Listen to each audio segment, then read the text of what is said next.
Okay, ito na ulit ako, guys. Dito medyo makulimlim na. Maraming puno dito eh. Maraming buhangin, oh. Ito yung delikado sa mga nagmumotor. Pag nagbigla kang preno dito,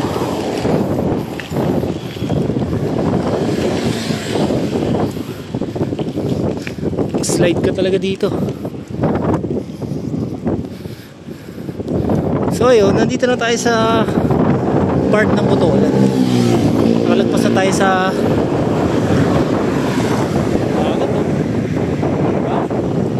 ganda eh.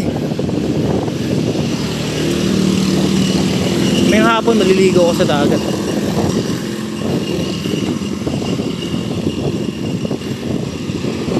Tagal ko na din hindi nakakaligo eh. Since dumating ako dito sa Zambales, hindi pa ako nakakapasyal.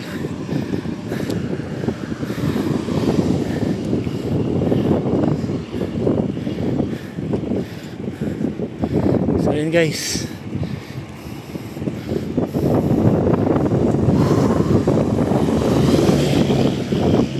rock and roll.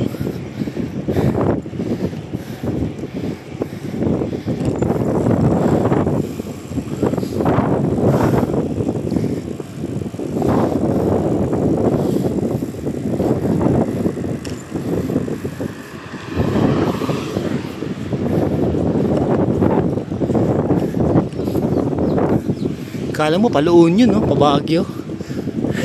Dito lang ganito. Ito yung style sa La Union eh, pag pupunta ka ng Baguio.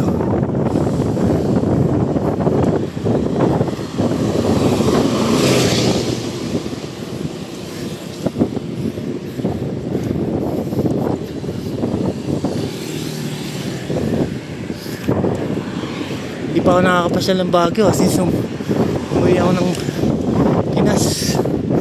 Pero hopefully next month makapasyal.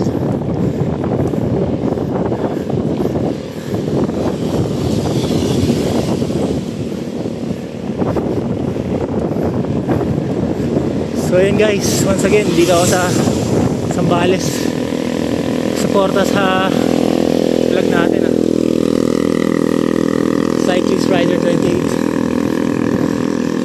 sa page natin, sorry.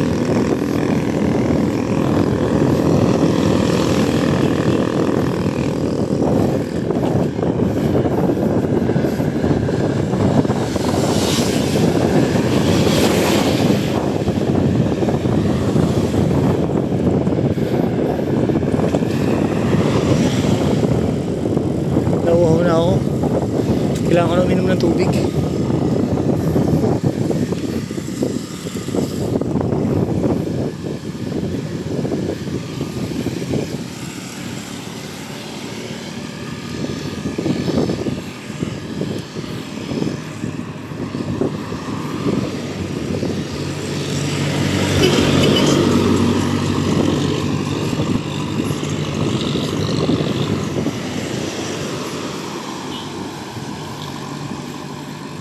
Ay, pagod. Pero ang sarap ng bike. Nag-i-enjoy ako. Hanggat sa pagtanda ako, mag-bike na rin ako. Kasi maganda rin siya sa katawan talaga.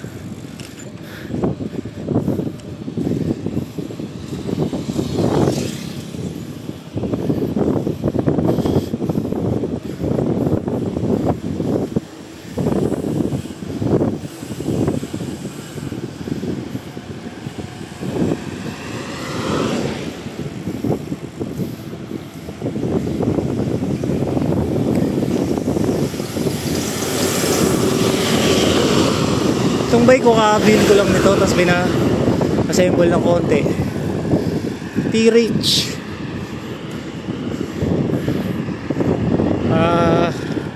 parang ano siya, parang mountain peak din. Gawa daw ng mountain peak yung frame niya. May mga konting parts na pinalitan tayo.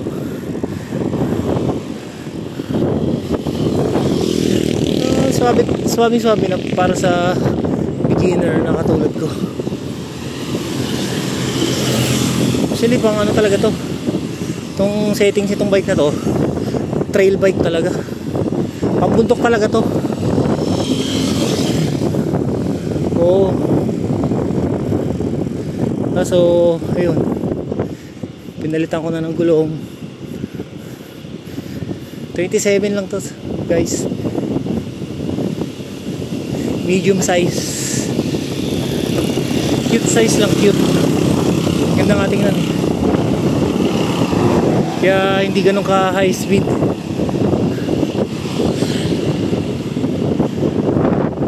sakto lang yung bilis nya kahit na malakas ka pumadyak.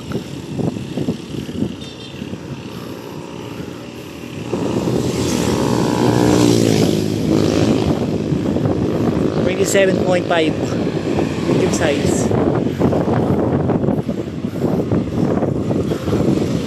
Okay, baka doon na tayo bumili ng tubig sa doon bago magtulay. So ayun guys, thank you so much. Babalikan ko kayo kaagad mamaya pag nandun na tayo sa mismong bayan. Ha, angatan na dito eh. Bukas ulit, tara.